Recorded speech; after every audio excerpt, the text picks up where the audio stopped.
So, have you ever thought about this? Can a company get taxed by a country where it doesn't really operate? It sounds weird, right? Well, today we're jumping into this really fascinating legal puzzle. It's about a major international airline that had to pay up to a country its planes never even touched down in. Let's break down how that happened.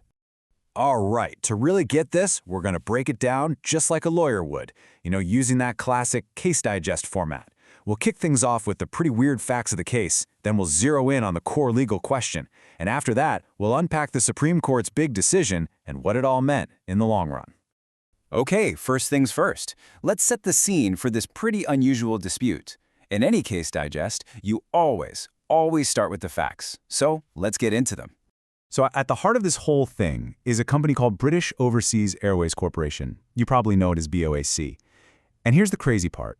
During the time we're talking about, BOAC didn't fly to or from the Philippines at all. They had zero landing rights. So you have an airline that wasn't actually flying there. Wild. But, and this is where it gets interesting, even with no planes on the ground, BOAC was doing a ton of business there. They had a local sales agent, first Warner Barnes & Co., then Qantas, who was basically their storefront.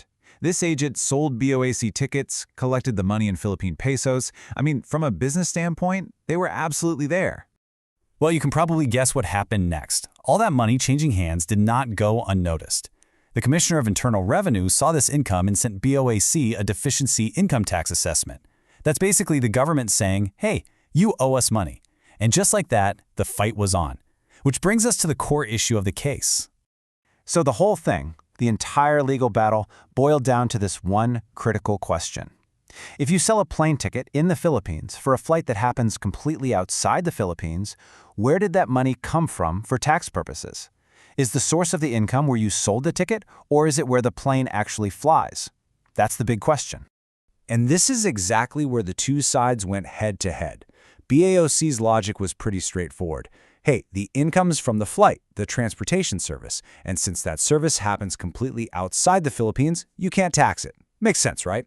But the Commissioner of Internal Revenue said, hold on. The income came from the activity that generated it, and that activity was you selling tickets right here in the Philippines. Two totally different ways of looking at the same thing.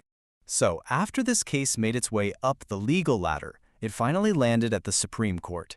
Everyone was waiting to see how they'd rule. And this brings us to the next part of our digest, the ruling. And boom. The verdict was a big one. The Supreme Court actually overturned the lower court's decision and sided completely with the Commissioner of Internal Revenue. The final word was in, that income from BOAC's ticket sales, totally taxable in the Philippines. Okay, so they ruled it was taxable, but why? What was the logic? To really get that, we have to dig into the legal reasoning behind the decision. It's what lawyers call the ratio decidendi, and it's basically the why behind the what. It's the absolute core of the whole judgment. The court's logic was just so clean and focused. Here's how they broke it down. First, they said, let's define source. The source is the activity that makes the money. Simple. Second, what was the specific activity here? Well, it was selling tickets.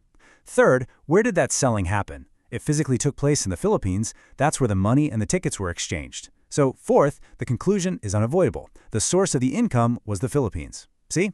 It had nothing to do with where the plane flew. It was all about where that flow of wealth kicked off. And this razor-sharp reasoning didn't just end this one dispute. It actually set a huge legal precedent. It established a key doctrine that would end up shaping tax law for a long, long time. And this is the big takeaway, the doctrine of the case. The court gave us a crystal clear test. They said, the test of taxability is the source, and the source of an income is that activity which produced the income. It's such a simple but incredibly powerful concept, right? Follow the activity, not necessarily the final service. So, okay, the court has spoken. What did that actually mean in the real world? This is the final piece of our digest, the disposition. This is where the legal theory gets very, very real, right in the bank account. The court ordered BOAC to pay up. We're talking 534,132 pesos and 8 centavos. That was for deficiency income tax from 1968 to 1971. Plus all the surcharges and interest. This wasn't just some abstract legal principle anymore. It was a cold, hard bill that BOAC had to pay. And this is why this case is so important. Even today, its legacy is huge. You see, the tricky question it brought up, how do you fairly tax a global company? It actually sparked a change in the law. A later presidential decree brought in a much simpler system, a 2.5% tax on something called gross Philippine billings for international carriers. And that framework was a big deal for years. So this case did way more than just settle one argument. It actually helped shape modern tax law. It's this powerful reminder that when a business is global, the answer to where is the income from might just be right where the cash changes hands.